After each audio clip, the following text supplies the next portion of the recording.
All right, here we go. Page 25. These came forth from excellent Nereus, 50 daughters who knew how to do excellent works. Thomas married Electra, the daughter of deep-flowing ocean. She bore swift Iris and the beautiful-haired Harpies, Elio, and Acapete, who, with their swift wings, keep up with the blasts of the winds and with the birds, for they fly high in the air. Then Tephyrus, Quito, bore beautiful-cheeked old women, gray-haired from their birth, whom both the immortal gods and human beings who walk on the earth call the gray.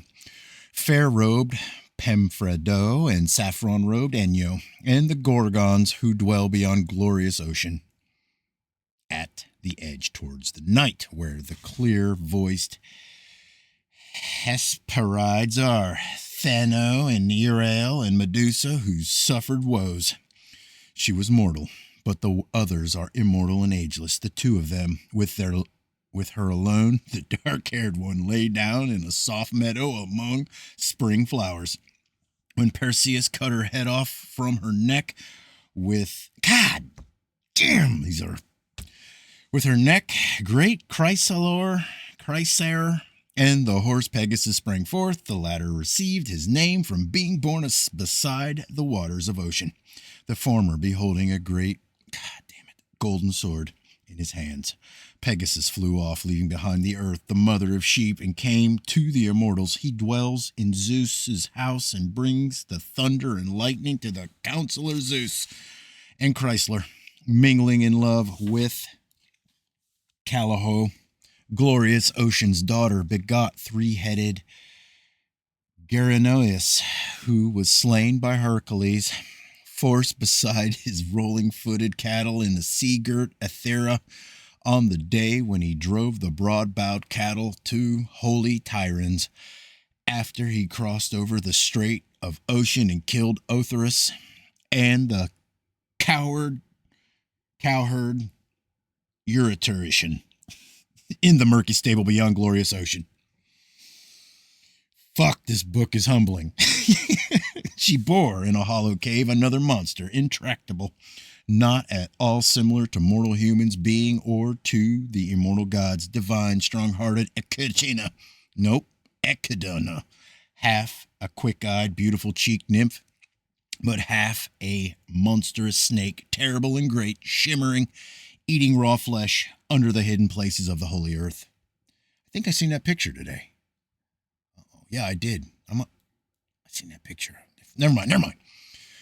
Hard enough to follow. That is where she has a cave deep down under a hollow boulder, far from the immortal gods and mortal human beings, for that is where the gods assigned her to dwell in glorious mansions. She keeps guard among the Arima. Under the earth, baleful Echidna, an immortal nymph and ageless all her days. They say that Typhon, terrible, outrageous, lawless, mingled in love with her, a quick-eyed virgin, and she became pregnant and bore strong-hearted children. First she bore Orthus, the dog, for Geryonis. Second, then she gave birth to something intractable, unspeakable, Cerberus, who eats raw flesh, the bronze-voiced dog of Hades. Man, I did see him today. Cerberus. God, hold on. I'm sorry. I gotta underline that because I gotta find that picture. I'll put it up. I'll show you the picture I'm doing in the next one because it's cool. Who eats raw flesh? It just came up too. It came up with a different search that I was doing for something else, and I was like, "Why in the fuck are you coming up?" And it came up about this book, totally separate. I don't know why, but I did a search for this book, and that picture didn't come up. So then it pisses me off because I'd have that fucking picture up there. All right, whatever. Cerberus, who eats raw flesh, the bronze-voiced dog of Hades, 50-headed, ruthless and mighty. Third, she then gave birth to the evil-minded Hydra of Lerna, which the goddess, white-armed Hera, raised immense wrathful against Hercules. Fourth, but Zeus' son, the scion of Amphitryon, Hercules slew it with the pitiless bronze, together with warlike Iolaus by the plains of Athena, leader of the war host. She gave birth to Chimera, who breathed invincible fire, terrible and great, and swift-footed and mighty. She had 3 heads. One was a fierce-eyed lion's, one a she-goat's, one a snake's, a mighty dragon's. In front of a lion, behind a dragon, in the middle of a she-goat, she breathing forth the terrible strength of burning fire. Pegasus and noble Bellerophon killed her, overpowered by Othis. She bore the deadly Sphinx, destruction for the Cadmeans, and the Nemean lion, which Hera, Zeus's illustrious consort, raised and settled among the hills of Nema. A woe for human beings. For dwelling there, it destroyed the tribes of human beings and lorded over Tethys in Nema and Apis. But the strength of Hercules' force overpowered it. Keto mingled in love with Phaerosis and gave birth to her youngest offspring, a terrible snake, which guards the all-golden apples in the hidden places of the dark earth of its great limits. This is the progeny of Keto and Phorus. Tethys bore to ocean-eddying rivers the Nile and Epheus, and deep-eddying Edrynus, Styrmone, and Meander, and beautiful flowing Ister, and Phasis, and Rhesus, and silver-eddying Echolus, and Nissus, and Rhodius, and Helicamon, and Hepataporus, and Grenissus, and Asipus, and divine Simeos, and Peneus, and Hermus, and fair-flowing Cacus, and great Sangarius, and Ladon, and Parthenius, and Eunice, and Aldusus, and divine Scamander. And she gave birth to a holy race of daughters, who, together with Lord Apollo and the rivers, raise boys, so that they become men of the earth. For this is the lot they have from Zeus.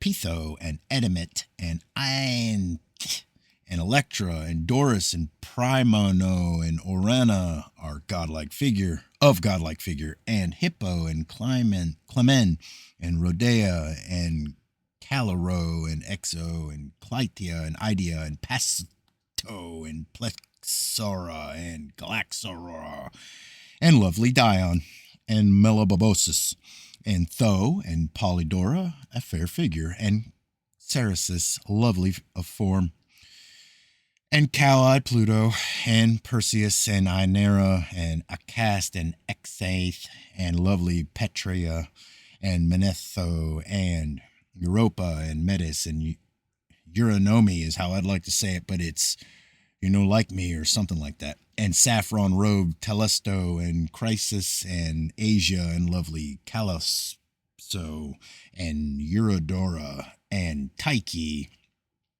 and Aphro, and Acro, and Styx, who indeed is the greatest of them all.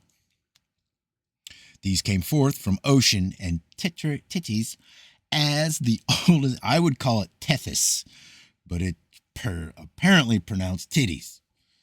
So that's why I don't look words up, because then I get all fucked up. As the oldest maidens, but there are many others as well. For there are 3,000 long-ankled daughters of Ocean who are widely dispersed and hold fast to the earth and the depths of the waters, everywhere in the same way, splendid children of goddesses, and there are just as many other loud-flowing rivers, sons of Ocean, to whom queenly Tethys gave birth. The names of them all it is difficult for mortal men to tell, but each of those who dwell around them knows them. Thea, overpowered in love by Hyphron, gave birth to great Hellas, sun, and gleaming Selene, moon, and Eos, dawn, who shines for all those on the earth and for the immortal gods who possess the broad sky. Eurybia, revered among goddesses, mingling in love, bore Cyrus, great Astralius, and Pallas, and Persis, who was conspicuous among all for his intelligence. Eos, a goddess bedded in love with God, bore to Asteris the strong-spirited winds, clear Zephyrus, and swift path Boreas and Notus, and after these the early-born one bore the star, Dawnbringer, and the shining stars with which the sky is crowned. Styx, Ocean's daughter, mingling with Pallas, bore zealous rivalry, and beautiful ankled Nike, victory, in her house. And she gave birth to Kratos, supremacy, and Bia, force, eminent children. These have no house apart from Zeus, nor any seat, nor any path, except that on which the gods leads them. But they are always seated next to deep thundering Zeus, for this is what Styx, Ocean's eternal daughter, planned on the day when Olympian Lightner summoned all the immortal gods to high Olympus and said that whoever of the gods would fight together with him against the Titans, him he would not strip of his privileges, but that everyone would have the honor he had had before among the immortal gods, and that whoever had been without honor and privilege because of Cronus, him he would raise to honor and privileges as is established right. So eternal Styx came first of all to Olympus with her own children, though the plans of her dead father, and Zeus honored her and gave her exceptional gifts, for he set her to be the great oath of the gods, and her sons to dwell with him for all their days. Just as he promised, so too he fulfilled for all through and through, and he himself rules mightily and reigns. Phoebe came to the lovely bed of Coeus, and the goddess, pregnant in the love of God, gave birth to dark-robed Leto, always soothing, gentle to human beings and to the immortal gods, soothing from the beginning, the kindliest one within Olympus. She also gave birth to fair-named Astera, who Perseus once led to his great house to be called his dear wife.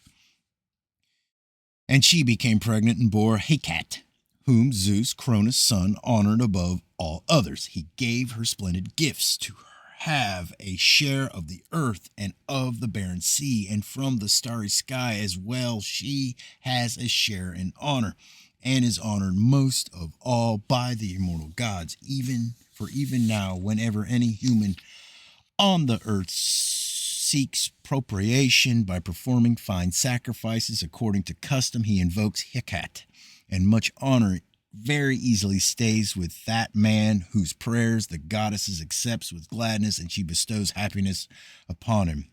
For this power she certainly has, for of all those who came forth from earth and sky and received honor, among all these she has her due share, and neither did Cronus' son use force against her, nor did he deprive her of anything that she had received as her portion among the Titans, the earlier gods, but she is still in possession according to the division of as it was made at first from the beginning.